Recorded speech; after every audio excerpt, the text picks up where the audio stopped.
জি, কী যে ভালো লাগে খেতে, আমার খুব পছন্দ। আলহামদুলিল্লাহ। আজকে রান্না করব, সাথে মাছ আনাইছি, শোল মাছ। এই যে শোল মাছটা বাজার থেকে বাবা মাছটা কেটে আসছে। তার প্রথমে আমি দুজন মিলে ফেলে তারপরে রান্না করবো আর কি। এখানে শোল মাছটা পানিতে ভিজিয়ে একটু ময়লাগুলো ফেলে নিব। তারপরে আমার খুব ভালো লাগে পালং শাক। তারপরে এই যে ফুলকপি, লাউ, শীতের লাউটা অনেক টেস্ট হয় খেতে।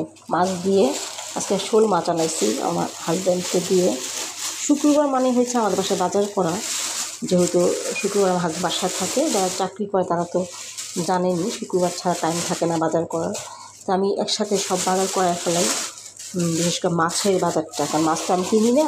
আর আমাদের বাসার নিচে অনেক সবজি দোকান আছে, কাঁচামরিচ অনেক সবজি দোকান আছে। তো আমি কী করি, সবজি দোকান থেকে অনেকগুলা সবজি নিয়ে আসতে পারি। কিন্তু বাজারে যে সবজিটা না, এটা খুবই ভালো। তাদের সবজিটা ভালো বলতে, তাদের সবজিটা না খুব টাটকা হয়। দেখছি সবজির মধ্যে কিন্তু 1 নম্বর 2 নম্বর কোয়ালিটি আছে।